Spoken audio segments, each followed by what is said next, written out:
Assalamualaikum warahmatullahi wabarakatuh. Perkenalkan, nama saya Hasanuddin dari Makesta Kelompok 1 Maulana Malik Ibrahim.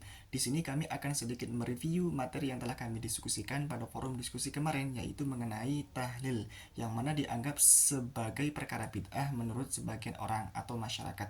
Nah, perlu kita sadari bahwa bid'ah secara bahasa adalah segala sesuatu yang dulunya tidak ada menjadi ada, atau mengadakan sesuatu yang dulunya tidak ada. Sedangkan bid'ah secara istilah atau secara syariat adalah al-fi'lu al-mukhalifu sunnah, segala pekerjaan atau perbuatan yang bertentangan dengan sunnah-sunnah Nabi, baik secara perkataan, perbuatan maupun ketetapan, dan juga bertentangan dengan apa-apa yang bersumber dari para sahabat Nabi. Itu yang dimaksud dengan bid'ah secara syariat. Nah, dalam bid'ah sendiri itu ada kalanya bid'ah hasanah dan juga bid'ah sayi'ah, atau bid'ah yang baik dan juga bid'ah yang buruk.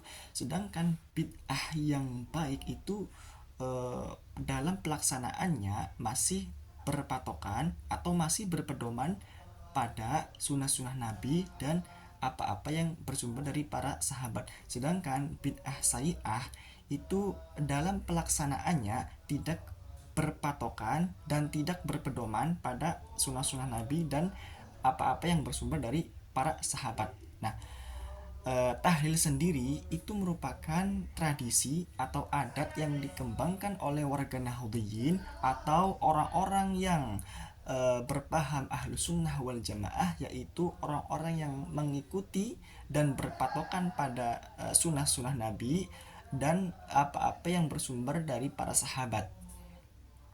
Nah, tahlil secara historis itu dulunya merupakan sebuah tradisi yang berkembang di wilayah Nusantara, khususnya Pulau Jawa, yang mana waktu dulu masyarakat itu setelah kematian si mayit, masyarakat berkumpul selama 7 hari di rumah mendiang, dalam rangka selain mereka menghibur sahibul bait, mereka juga melakukan aktivitas yang mungkar atau aktivitas yang bertentangan dengan sunnah-sunnah Nabi dan para sahabatnya, atau bertentangan dengan apa-apa yang bersumber dari sahabat. Oleh karena itu, datanglah ulama ke Nusantara untuk merubah tradisi jahiliyah menjadi tradisi yang bernuansa Islam, yaitu dengan apa? Menyisip-nyisipi eh, kalimat tauhid atau kalimat la ilaha illallah dalam perkumpulan masyarakat tersebut. Nah, dalam pelaksanaannya, tahlil sendiri hampir persis dengan tradisi yang berkembang pada waktu dulu, yaitu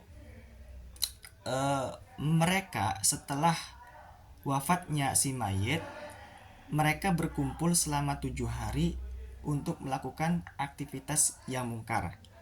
Nah, mereka juga berkumpul di hari ke-40 setelah wafatnya si mayit. Setelah itu di hari ke-60, di hari ke-100, dan di hari ke-1000. Nah, akan tetapi dengan hadirnya tradisi tahlil, maka tradisi yang dulunya itu bernuansa kemungkaran sehingga berubah menjadi tradisi yang bernuansa keislaman atau bernuansa eh, keibadahan atau bentuk pengibadahan hamba kepada Tuhannya. Nah, adapun tahlil secara psikologis itu dapat membantu orang-orang yang merasa ditinggalkan oleh si mayit, karena dalam tahlil itu atau dalam pelaksanaan tahlil, orang-orang berkumpul di rumah mendiang dalam rangka apa? Dalam rangka menghibur sahibul bait, khususnya orang-orang yang merasa ditinggalkan oleh si mayit. Itu eh, tahlil secara psikologis.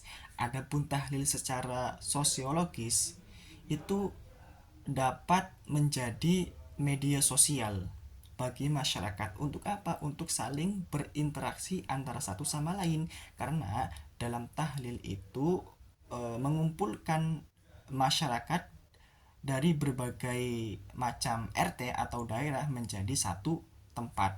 Sehingga setelah mereka kumpul dalam satu tempat, otomatis akan terciptalah suasana komunikasi.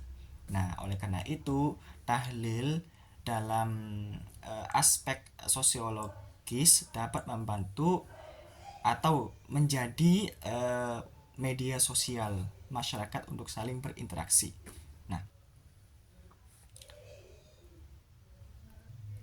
Nah, lalu sebenarnya tahlil sendiri memiliki beberapa manfaat, yaitu pertama, untuk mumarosah.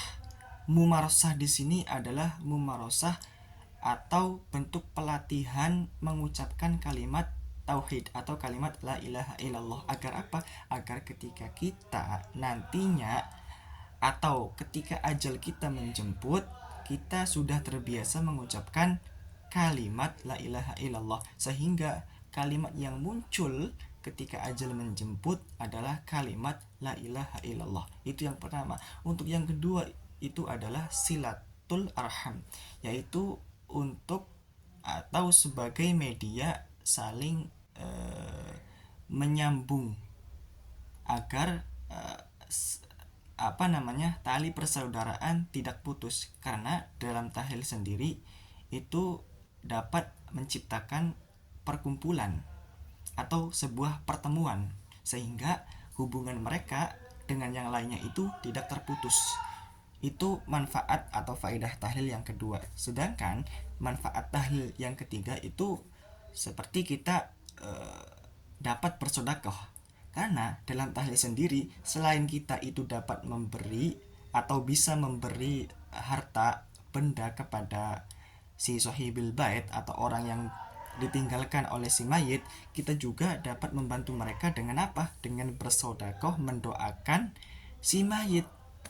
Nah, si mayit mendoakan si mayit agar apa? Mayit dilapangkan di kuburnya, diberikan kelancaran dalam perjalanan kuburnya, kayak gitu. Itu yang ketiga.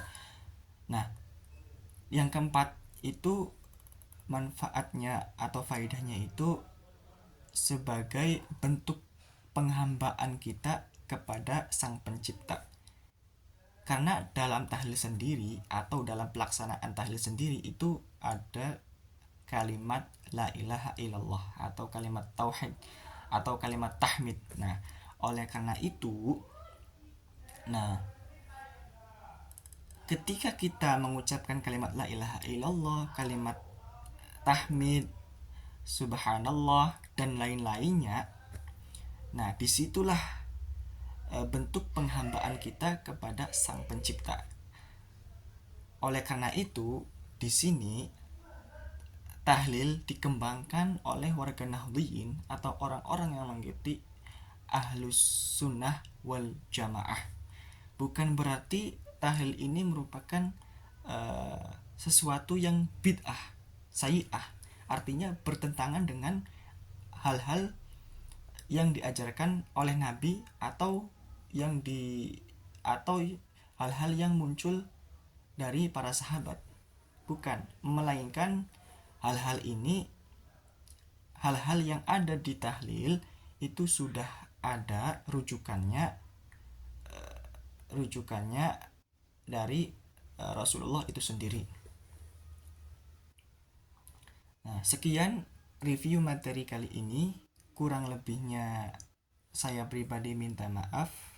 Sekian, terima kasih. Wabillahi taufik wal hidayah.